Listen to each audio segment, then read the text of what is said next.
देखिए, केंद्रीय सरकार का स्ट्रक्चर क्या होता है? सबसे पहले ये 3 प्रकार से होता है। इसमें विधायिका होता है, कार्यपालिका होता है, न्यायपालिका होता है। विधायिका क्या करता है? नियम को बनाता है। कार्यपालिका क्या करता है? लागू करता है। और न्यायपालिका क्या करता है?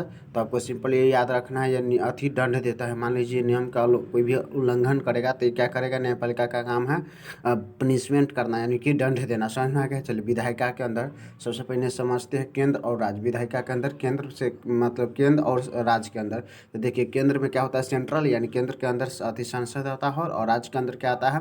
विधानमंडल आता है। तो देखिए संसद कौन कौन चीज़ से मिलकर बनता है? तो आपको याद रखना है लोकसभा, राज्यसभा, लोकसभा, राज्यसभा। विधानमंडल आपको याद रखना है विधानसभा, विधान परिषद। इसमें आपको याद रखना है कि विधान परिषद हर स्टेट में नहीं होता, जिसका मर्जी होगा वह रखेगा, जिसका मर्जी होगा नहीं रखेगा। तो विधान परिषद कितना है? 7 है, आपको याद रखना है।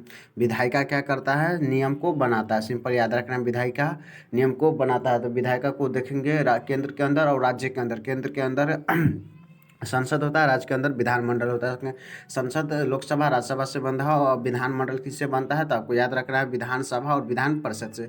नेक्स्ट यहाँ पर आ जाता है कार्यपालिका। कार्यपालिका क्या करता है? लागू करता है। समझ में आ गया? तो फिर इसके अंदर देखेंगे केंद्र और राज्य, दोनों के अंदर केंद्र और राज्य के अंदर देखेंगे। तो केंद्र के अंदर देखेंगे कार्यपालिका क्या है, तो कौन कौन चीज़ से मिलकर बनता है कार्यपालिका? तो आपको याद रखना है राष्ट्रपति, उपराष्ट्रपति, प्रधानमंत्री, और क्या है? मंत्रिपरिषद। मंत्रिपरिषद को भी 3 भागों में बांटा गया है, कैबिनेट मिनिस्टर और राज्य मंत्री और उप मंत्री। कैबिनेट मिनिस्टर, राज्य मंत्री, उप मंत्री। समझ में आ गया?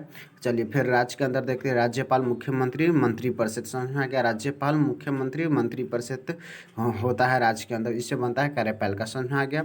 चलिए, न्यायपालिका क्या है? इसे कहा जाता है एकत्रित, मतलब कि क्रम के अनुसार, मतलब कि इस सबसे अलग होता है अति के न्यायपालिका। समझ में आ गया? यहाँ पे याद रखना है कि यहाँ नरेंद्र मोदी की दोनों का सदस्य हो जाता है, तो ये कुछ अलग है। समझ में आ गया? चलिए, न्यायपालिका में आ जाता है क्या? Supreme court, high court. High court लगभग अभी 25 गो है, और डिस्ट्रिक्ट कोर्ट। समझ में आ गया?